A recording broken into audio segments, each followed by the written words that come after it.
Oh, hey friends, Josh Yeager, Santa Barbara dog walker, thinking about trust and estate stuff. So this is chapter 2 of the estate audit, what you hope is done before mom dies. We already covered number 1, the things in the trust document that hasn't been looked at for years that deserves a refresh.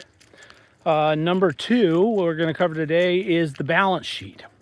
So the trustee's job when settling the trust, the eldest daughter who's responsible for doing that, is to marshal the assets of the trust. That means bring them all together in one place so she can account for them, so she can liquidate, sell them, pay off debts, do an accounting for the other bennies so her knucklehead brothers get the amount that they're entitled to, etc.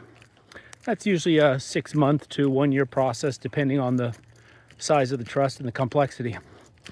And one of the things that's hard for trustees is finding out what mom and dad put in the trust after all. And so the solution is for mom and dad to keep a balance sheet. Balance sheet is just a list of all the assets that mom and dad have.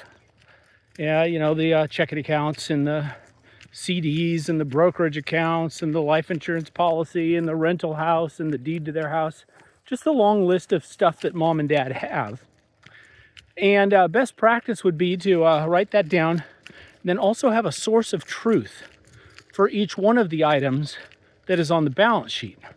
So if you've got a house on the balance sheet, you also have the deed from the county that says this house is owned by the trust.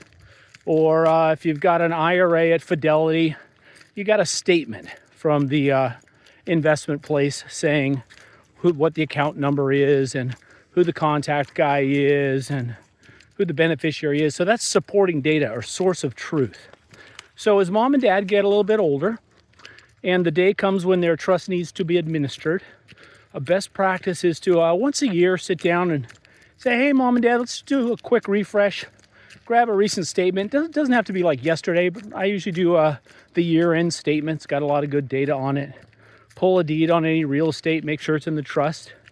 I'm frustrated to find that maybe 1 out of 10 pieces of real estate that the family thought was in the trust isn't in the trust. And creating that balance sheet with the source of truth is going to be really helpful for the successor trustee when mom does eventually die, because they'll know what all the assets are.